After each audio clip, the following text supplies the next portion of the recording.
Merci Seigneur. Amen. Que Dieu bénisse.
Amen. Alléluia. Amen. Est-ce que tu veux répéter l'esprit? Amen.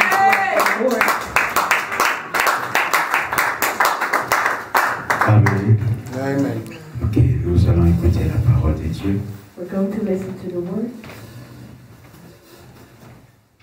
Merci les chantes. Thank you, worshipers.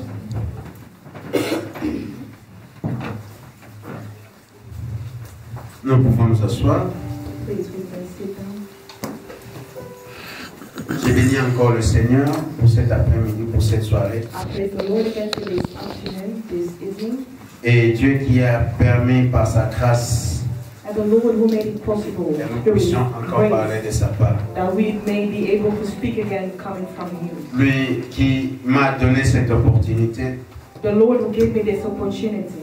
moi qui suis parmi les moindres, I, that who is nothing, mais Dieu par sa grâce a voulu que je sois là pour apporter sa parole. but God through His grace chose me to bring His word. Et je bénis encore l'homme de Dieu, le pasteur Toudou, I bless the man of God, Pastor, pour l'invitation, for the invitation, ainsi que les hommes de Dieu qui ensemble œuvrent avec lui. and all the men of God working together with Him.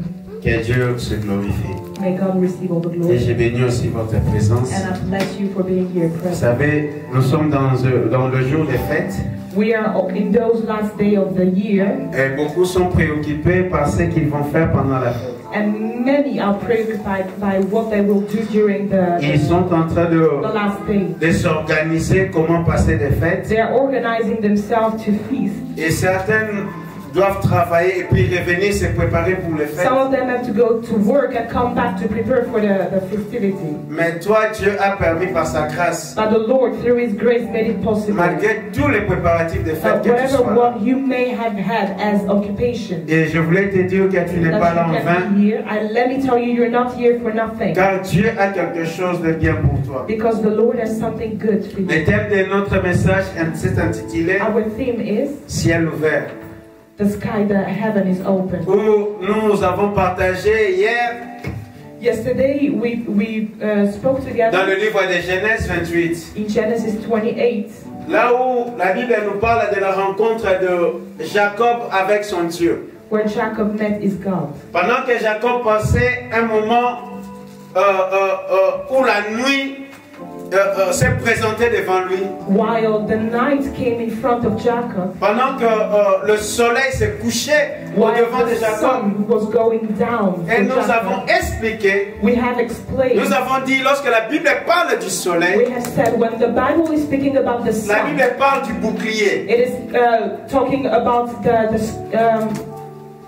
Et batona mukili balobaka, man of the word said, moi engenga pona moto nyonso. and the sun is there shining for C'est-à-dire everyone. soki moi ezongenga pona mutu, If the sun is shining for someone, c'est-à-dire mutu wana azosepela. this person is in joy. Et si on atteint na bamboka même moto za na Europe, And if I look at the countries here in Europe, so moi na moment hiver omona ete mokili ezalaka mpe calme. if you look at the winter time, you see that the world is quiet. Makambo eningana penza te. Things are not really moving. Mais soki tokomi na été, But once it's c'est summer, comme si la vie esongaka. it's like life is coming back. C'est-à-dire moi c'est important. The sun is very important. Et nous avons lu ici, And we have read, la Bible dit, the Bible says, lorsque Jacob arrive à Beersheba, when Jacob came to Beersheba, la Bible dit le soleil va se coucher. the sun was going down. C'est-à-dire le bouclier, la protection qui était sur Jacob va quitter Jacob. The shield, the protection that was upon Jacob is leaving him. Et la Bible ne s'est pas arrêtée là. And the Bible didn't stop there. La Bible dit la nuit était venue se présenter devant The Jacob. Bible said that the darkness came in front of Jacob. Alors nous avons dit ici, But we said, la nuit en hébreu the darkness in the Hebrew veut dire l'aune. language, sorry, L'aune. L'aune. lung. Na hébreu lingolo ba l'aune. That's how it is Oh, pronounced. l'aune in qui Hebrew. veut dire And that means murmure. someone who's whispering. C'est-à-dire mutu azo ima ima. Or someone who's talking in Mutu se retrouve dans une situation moko oyo azomona sous sortie te.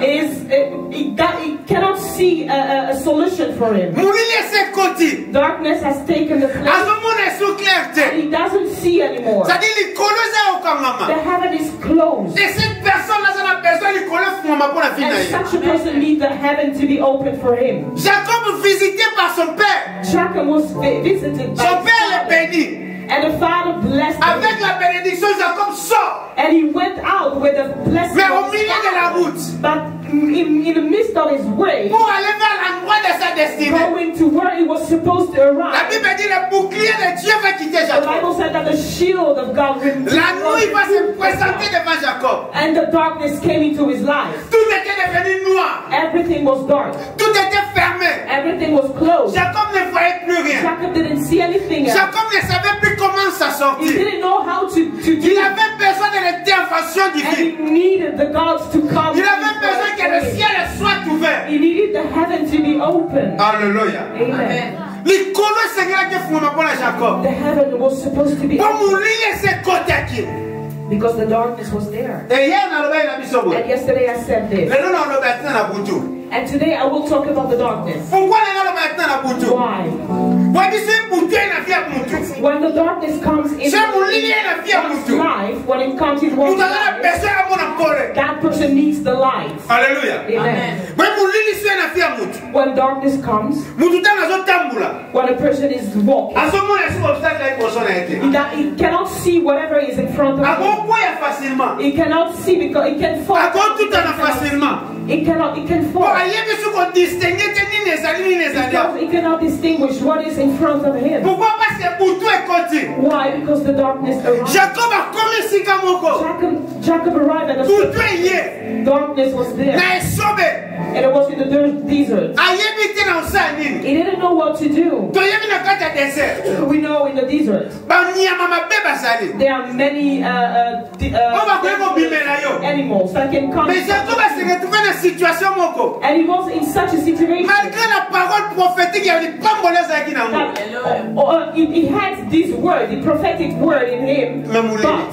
the darkness arrived. Les colons à qui au kanga. The heaven was closed. Jacob a évité dans sa And he didn't know what to do. Jacob a dans sa He said, what should I do? Les colons se relèvent mon The heaven should open for me. Zamba loba ba kampona The ngai. Lord has spoken Mais c'est about dans quelle me. situation si qu'on a If I traversé. look at myself, C'est dans quelle vie dans la sicole. if I look at my On life, dirait Zamba loba te. it's like he didn't spoke. Les colons sont mingana It's te. like the heaven is not Les moving. colons à kofuma It's like te. it's closed. Les colons à okangama. It's closed. Mais Zamba so loba. But God, you have spoken. Alléluia. Amen. Toi Let's read. Psaume 77, verset 7.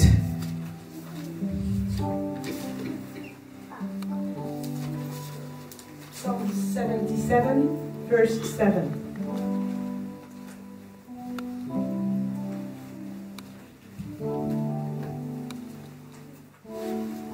Je lis au nom de Jésus. Amen. Je pense à mes cantiques pendant la nuit. Oh,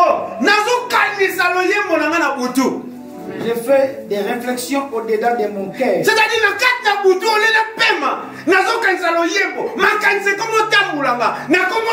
réflexion. Et mon esprit médite.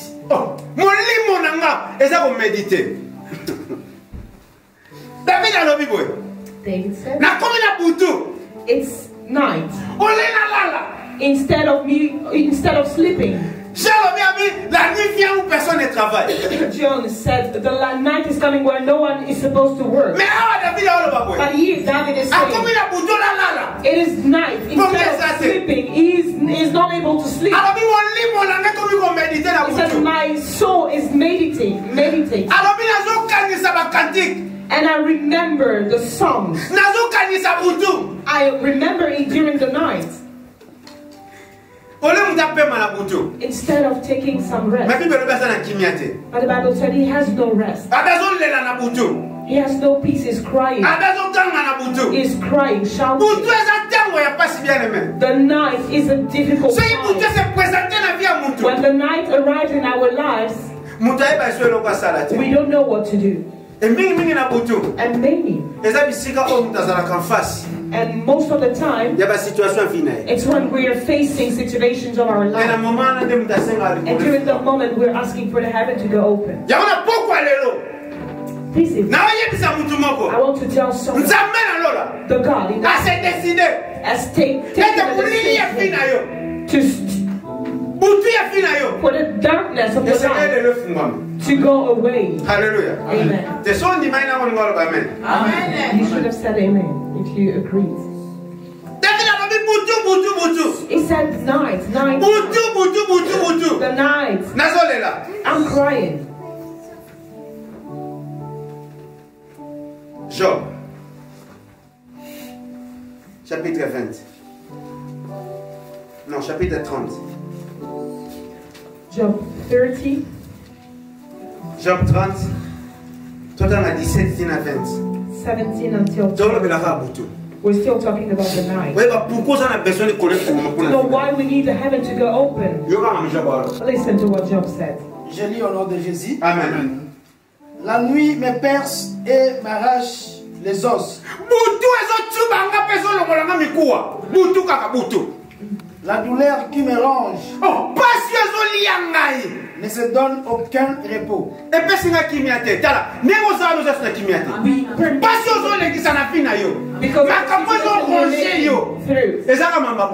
It is to do with the night.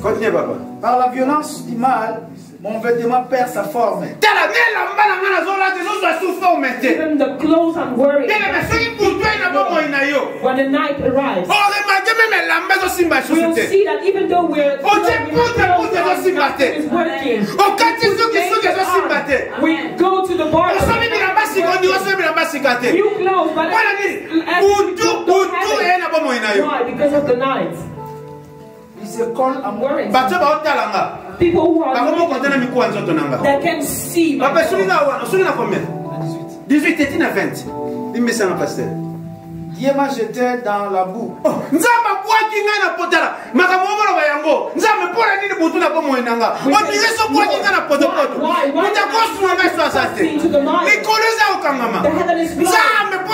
Lord, why have you casted me away? Je rassemble à la poussière et à la cèdre. And I'm becoming like dust. And dust, people are walking. You're walking on dust. Je crie vers toi. I cry out to you. Et tu ne réponds pas. God, are you listening to me? Are you am I praying or not? First of January, I started. And it's the 30th. Where are you, God? Are you listening? Are you hearing? Why only me? God. Je me tiens debout. Et tu me lances ton regard. And you regard me. 20, hein? Alobi. Natelemi. And God. Le Lord me fata mutu mo. The Lord has to look to you. Job is saying, I'm going through darkness in my life. The night is piercing my body. And it is eating my flesh. And I'm crying. I'm thinking. Even I have clothes. It's like I do not have it. It doesn't fit. Why? Because the night is the heaven is closed. And I need the heaven to go open. Lord, where are you? I'm crying out to you. Where are you, God? He said, why have you casted me into the mire? This is what you're saying to yourself. Why have you casted me into the mire? Are you seeing me? Aren't you listening to my prayers? I am praying. Instead of sitting and I'm coming from my work straight to your office. Aren't you listening? Aren't you seeing me? Why have you left me? Listen. He said like this. He said, God, you stand up and you are looking. He took his eyes and he gave it to his mind. What we need is for the Lord to look at us so that the heaven can go. The Lord should look at us. You have cried too. You have cried.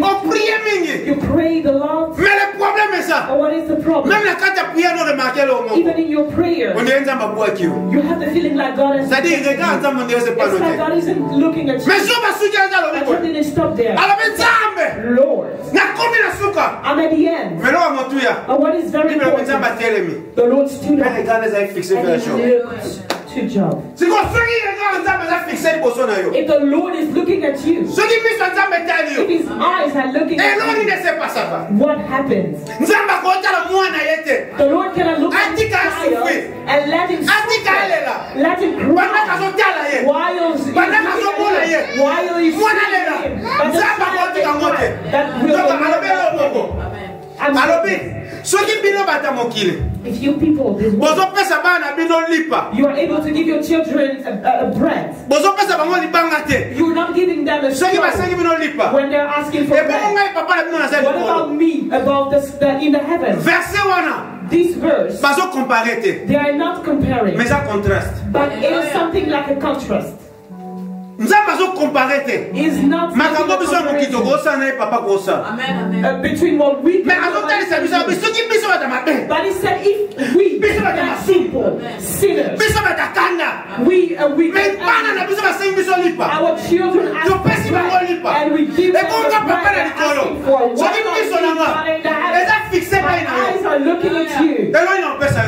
Why? What can this evening? Let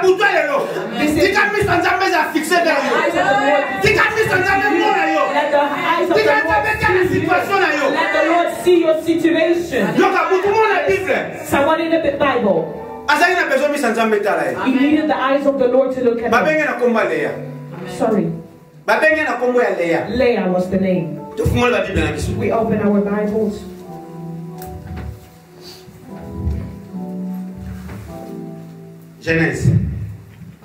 Genesis. Genèse 29. Genesis 29. Verset 17 à 22. 17 until 22. Ça peut être continuer ainsi. And we'll go further. Je lis au nom de Jésus. Amen. Genèse chapitre 29. à partir du 16 jusqu'à 22. Léa avait les yeux délicats, mais Rachel était belle de taille et belle de figure. Jacob aimait Rachel et il dit, je te servirai 7 ans pour Rachel, ta fille cadette. Et Laban dit, j'aime mieux de la donner que de la donner à un autre homme. Restez chez moi. Ainsi Jacob servit 7 ans pour Rachel. Et elle fit à ses yeux comme quelques jours parce qu'il aimait. Ensuite Jacob dit à Laban, donne-moi ma femme, car mon temps est accompli. Amen. Et j'irai vers elle. Laban réunit tous les gens du lieu et fit un festin. Ce qu'on a vendu. The Bible is saying, Jacob a commis na bisika papa na tindaki. Jacob arrived at the place where his father sent him. A commis kuna epa noko na ye. There he arrived at his. A côté ba na mi bala ba siblenga se fela. Two beautiful ladies. Mais a sepela ki na leki. And he was very appealed by the second, the younger. Leki kombo na ba bengi Rachel. Rachel was the name. And Jacob he loved her. Oh, Rachel had a sister. Leah was the name of the sister. But when they're talking about Leah, what are they saying to describe them? The Bible says Leah's eyes were delicate, that she cannot see well. Leah's eyes were delicate.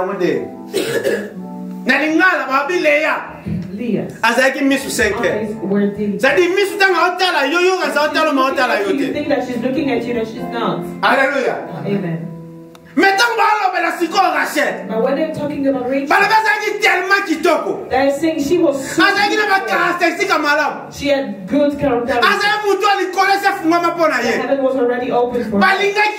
She was so loved. Jacob was said, I'm going to marry her. And they said, if you want to marry her, you have to work 7 winter, summer, winter, summer, winter, evening or but he worked years long.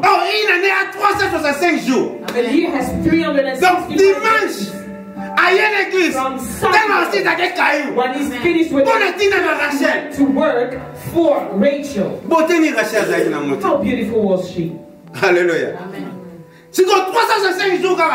Not only 365, you multiply by 7. So many days that he worked. But the Bible says for Jacob, because of love, it seemed to him like 7 days. But when they're talking about Leah, the Bible doesn't name any of her qualities. Her eyes were delicate. But in Israel, when the sister, is getting married, in those days, the elder sister cannot get married anymore, because her turn had passed. And Leah was and she saw how the man was appealed to her. She said, my God, why not me? I am the and I need to open the way. To be an example for me, not me, but my sister, my younger sister. Leah felt that the heaven was closed for her. She needed the Lord to open the heaven for her.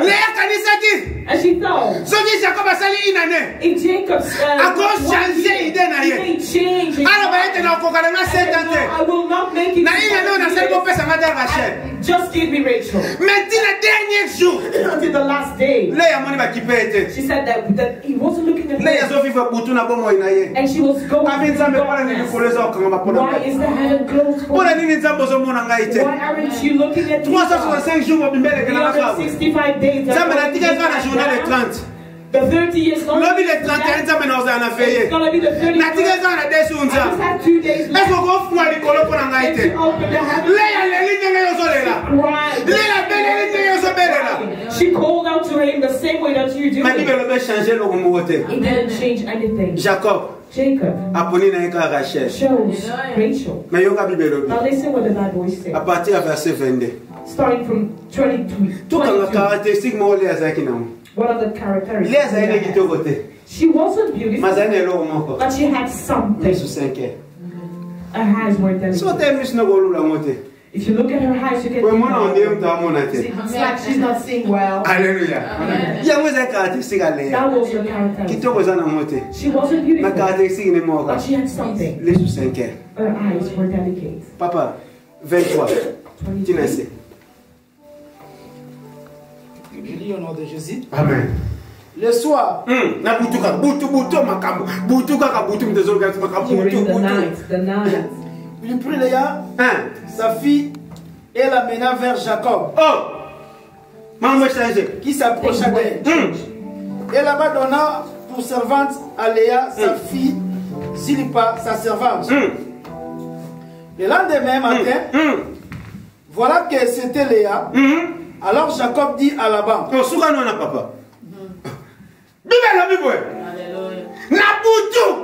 During the evening, in the night. In the evening, Jacob said, I'm crying. But in the very same night, left me, Father. Heaven. Aren't you seeing me? Aren't you seeing me? Don't you see me? Babi, Nathan moqué. Mis en train de fixer vers Nan. The eyes of God were fixed. Situation needs to change. Leah was looking at a person. And she was crying. The night she changed her way of looking. During that when they came to what were people That's what saying poor. She's already so old. Her youngest sister is getting married. That's it for her. That's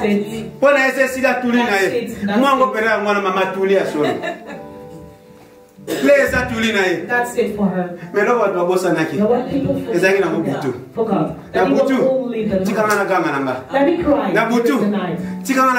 Let me cry out during the night. Let me ask for God to look at me during the night. And when Leah was praying during the night, when people were coming, they were just there to say to her, you know, you're still the big sister. She's your sister. You know, just do what you have to do. Bless her, Leah. Whatever what happens. Some are not meant to be married. You know, just and the one that wasn't and I said, you know, it will not change. Let me tell you something. There is only one leader. If someone is going through the same thing that you are going through, but you are two different doesn't mean that as it will be the same for you. You are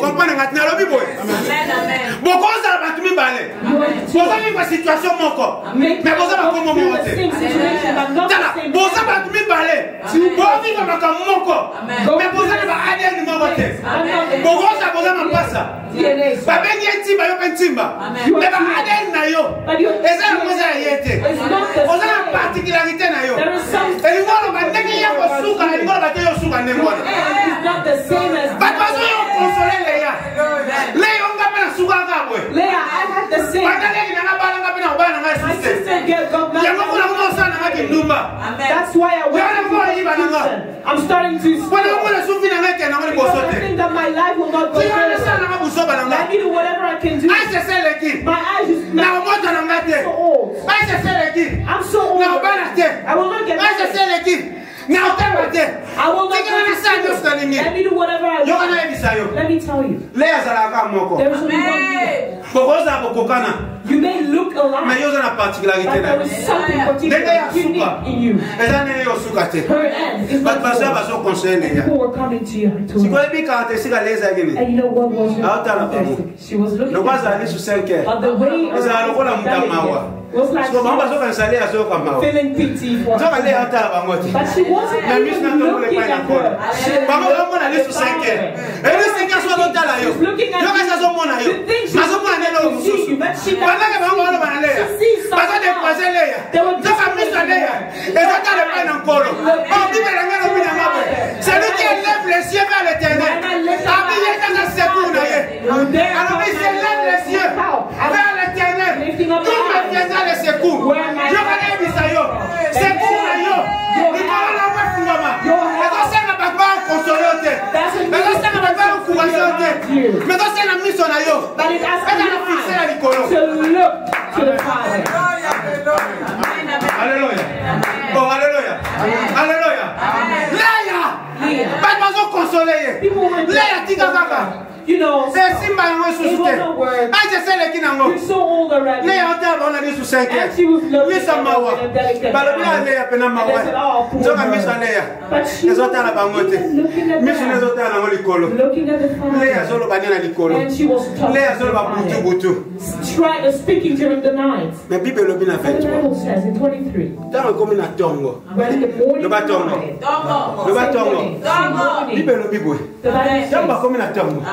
Jacob a vendu. Jacob said, and he was waiting for him. Rachel. And the one who appeared at the feast, they went already. Rachel,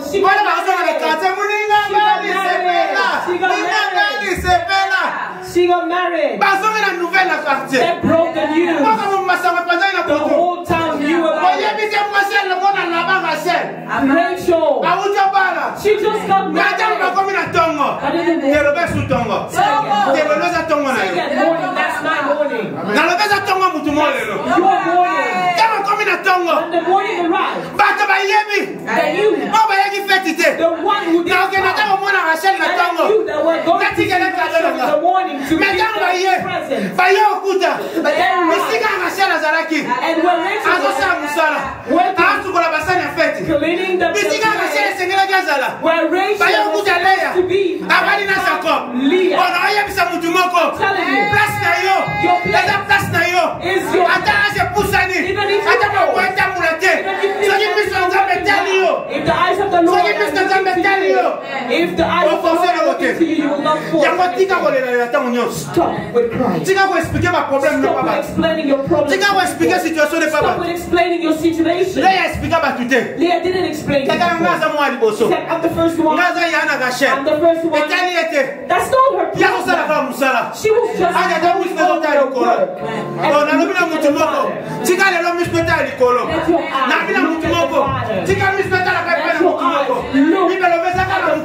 There is only one who took your place. And the Bible says, if it was peace, it was not only if there's it's so that you went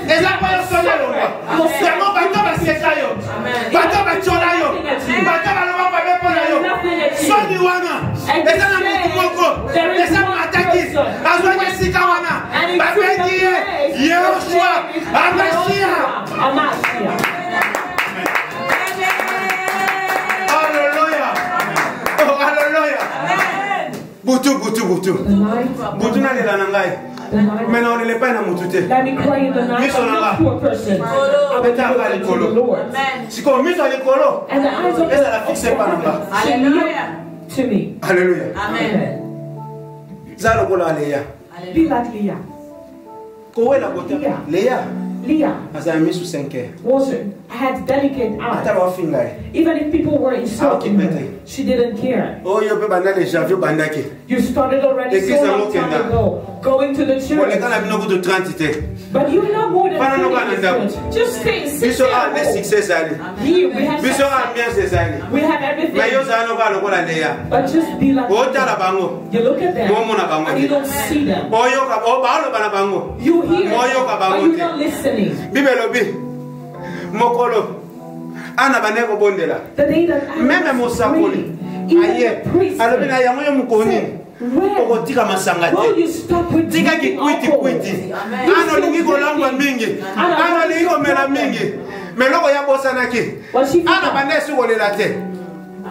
She was not crying.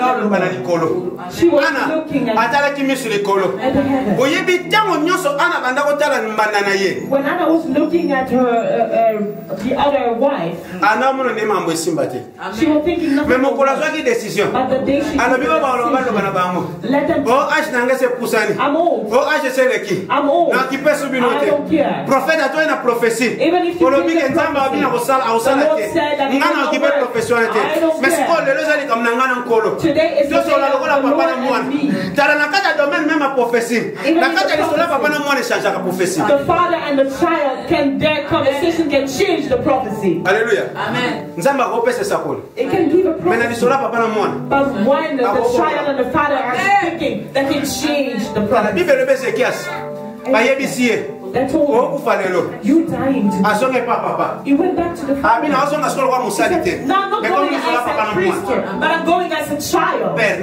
Father, you won't let me not get like that. Just like that. Think. The 1st of January. It's the 30th. Stop. But I'm still here. Please, think about it. And the one who told the prophecy was even outside. And the Lord said,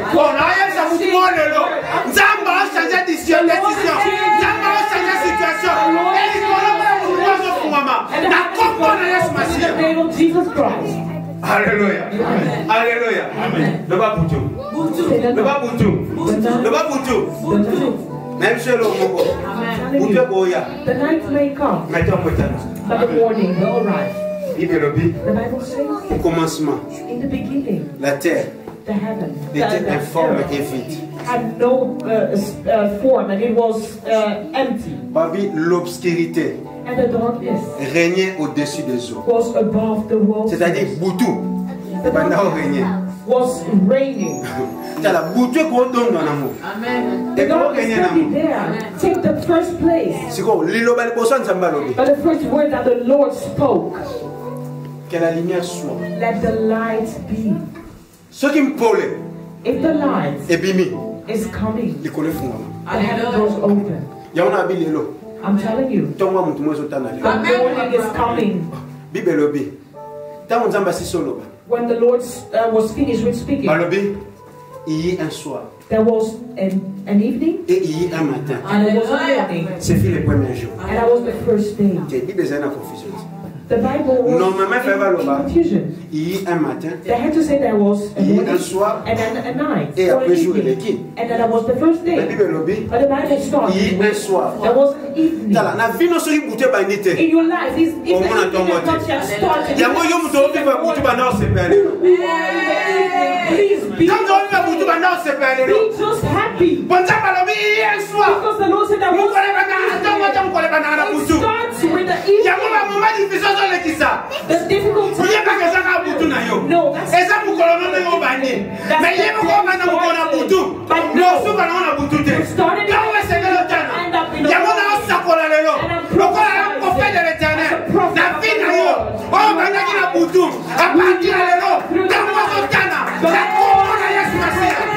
in the name of Jesus. There was a night. There was a night. There was a morning when the light came. You will see the light. The heavens should go open for you today. Hallelujah. Amen. Jean. Job.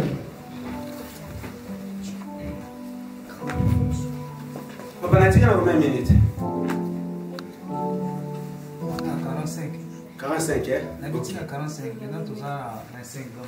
Ok. 20 minutes. Chat. Jean.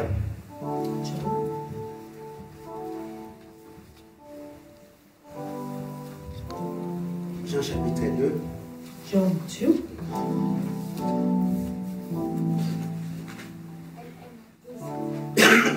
Pardon. Jean chapitre 2. Verset 1. John 2 verse 1. Tina verset 10. Until 10. Je lis au nom de Jésus. Amen. 3 jours après, il y eut des noces à Cana en Galilée. La mère de Jésus était là.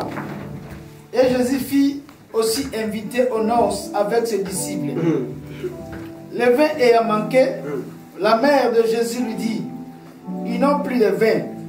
Jésus lui répondit, femme, qu'y a-t-il entre moi et toi? Mon heure n'est pas encore venue. Sa mère dit au serviteur, faites ce qu'il vous dira. Or, il y avait là 6 vases de pierre destinés aux purifications des Juifs et contenant chacun des ou 3 mesures. Jésus leur dit, remplissez d'eau ces vases. Et ils les remplirent jusqu'au bord. Puissez maintenant, leur dit-il, et portez un ordinateur du repas. Et ils en portèrent. Quand l'ordinateur du repas y goûtait l'eau changée en vin. Ne sachant d'où venaient ces vins. Oh, ne sachant d'où venaient ces vins. Tandis que le serviteur qui avait puisé l'eau le savait bien. Il appela l'époux et lui dit, tout homme sert d'abord les bons vins, puis les moins bons après. Qu'on s'enivre, toi tu as gardé le bon vin jusqu'à présent. Tel fit à Cana en Galilée le premier miracle que fit Jésus. Il manifesta sa gloire et ses disciples crient en lui. Après cela, il descendit à Capernaum avec sa mère, ses frères et ses disciples, et il n'y demeure que peu de jours. Alléluia. Bible. 3 jours après. Après nous. Afterwards. Après que Jésus soit baptême. After that he was baptized. Babi 3 jours après. After 3 days after. Il a fête na Cana. The feast in Cana. Fête toi nezaki na Cana. The feast in Cana. Et tu yebi biso nyonso tu. We know all about it. Na yebi besoin de pas na ba pays. It depends from. Mais ba bengi yango fête de noces. But it was a feast. Ça dit fête à mariage. A wedding. Oh, fête à mariage. But a wedding. Eza na butu. Happens in the evening. Alléluia. Na butu. In the evening. The Bible says. Na kati ya butu. During the night. Fête bandi. The wedding started. Mais na kati ya fête wana. But during this feast. Ba invité bazaki orchestre. The guests were different. Ba tu nyonso bazalaki invité. Everyone was invited. Mais zaki na invité mo particulier. There was one particular guest. Quand ba bengi na kombo na Yesu Masiya. Jesus. Il n'est pas allé invité la fête. He was also invited. Oh, les 31 au bin. The 31st. Les 31 aux à la fête. We're going to be. Quand on a invité mon particulier. Because we will have a unique guest. C'est on dit matin. You don't believe in it? Il faut ni m'amène. Pour dire quoi m'amène. Donc les gars souke là. You have to agree. Les 31 aux à la fête. The 31st. Ah, on a la salle. Here. De obina. We will Eh, pour nous faire kata makino. Amen. Eh, ngala fête ça no bako. Amen.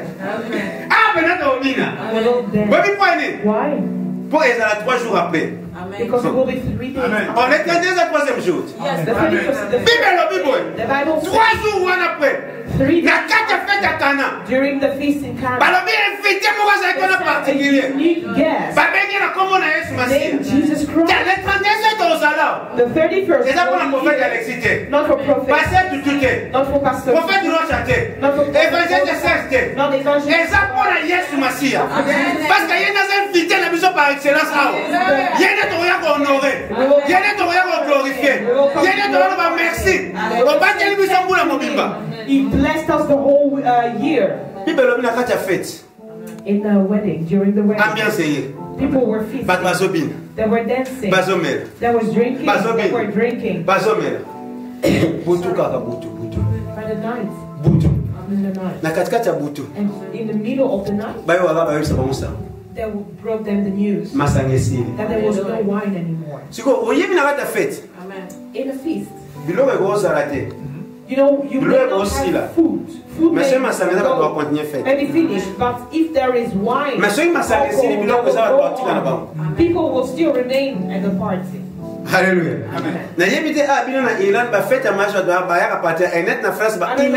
Starting from when are people arriving? You don't need to eat anymore. You just come to drink something. And in the middle of the feast, in the night, I told them there were no wine anymore. And they were discouraged. And someone who were already leaving the party. And the one that was gossiping already started. We went to the party. What was he thinking? Buying the drink? He was not ready yet. Why pushing? Just pushing to get married. Just put all the money together. And they were gossiping. And going, leaving the party. And there were just a few of them that remained. But in this feast, they said there was one mother that came with her guest. And she said to him, go and tell him that there is no wine anymore. And there will be no atmosphere. But the mother of Jesus, she wanted also to party. Hallelujah. Amen. The mother of Jesus wanted to party, to drink her cola. She said, I don't want to go home. Go, tell him there's no wine anymore. And I went to him. And what did he say? He said, woman, what does your concern have to do with me? What does your concern have to do with me? There's a lady in the Bible. She came to ask for a woman. And the Lord said, food for the children, you don't give it to dogs. What I have are for children. And I cannot give it to you because you're a dog. He had difficult words, very hard words.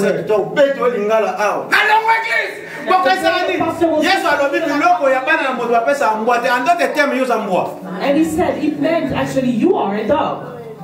Yes.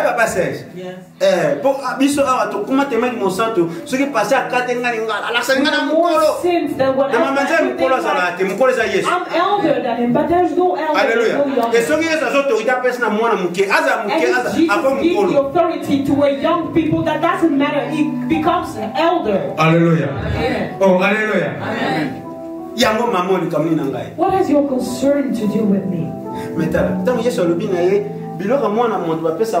Except food for the children, you don't give it to dogs. And she said, even a dog eat what fell from the table. He said, you and he gave that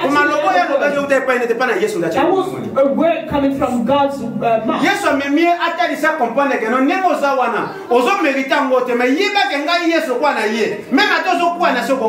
Even if you don't deserve it, because yes. He said, I'm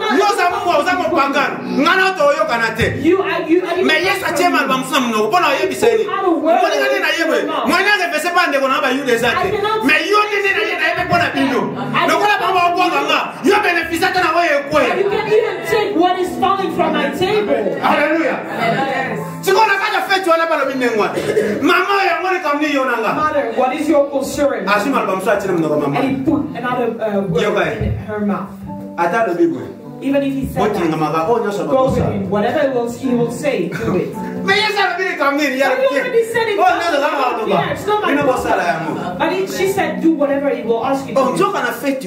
In this feast, there was wine. But look, there was a wine. You want everything to please you.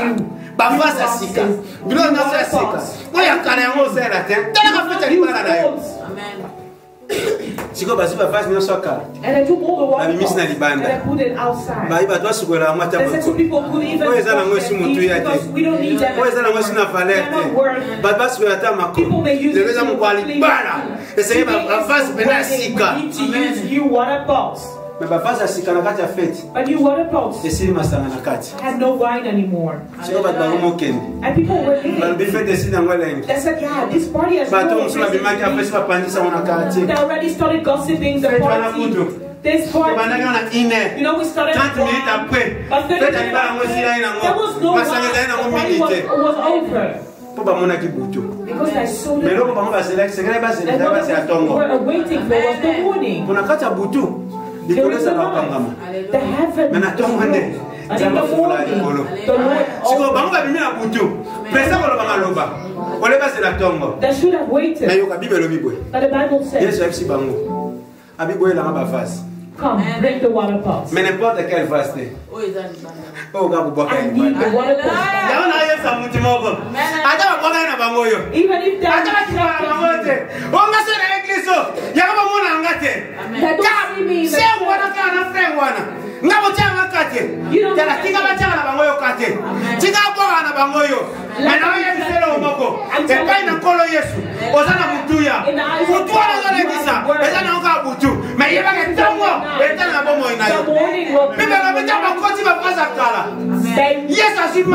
the water and he took the water, wine, and he said, give it to people. And if they brought water, they wanted to serve wine. But I was outside. This water was outside. I will not drink. Gossip. Curious people are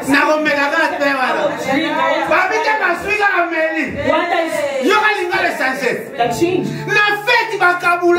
How come in a field with the very good wine, and you give these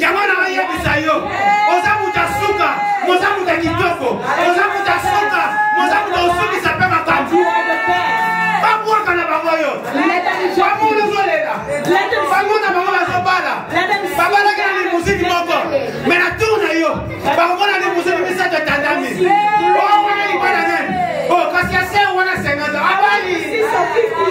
She got married. Hallelujah. Amen. You know the guy who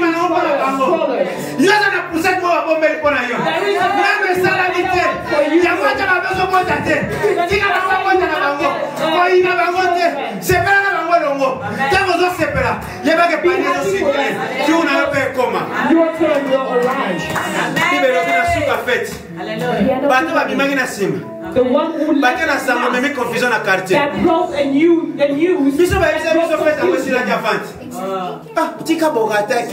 You missed out. The very last wine that was a French wine. No South African. The night.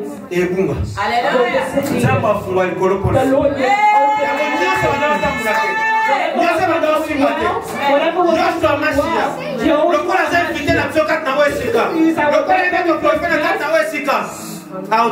it will stand up. And it will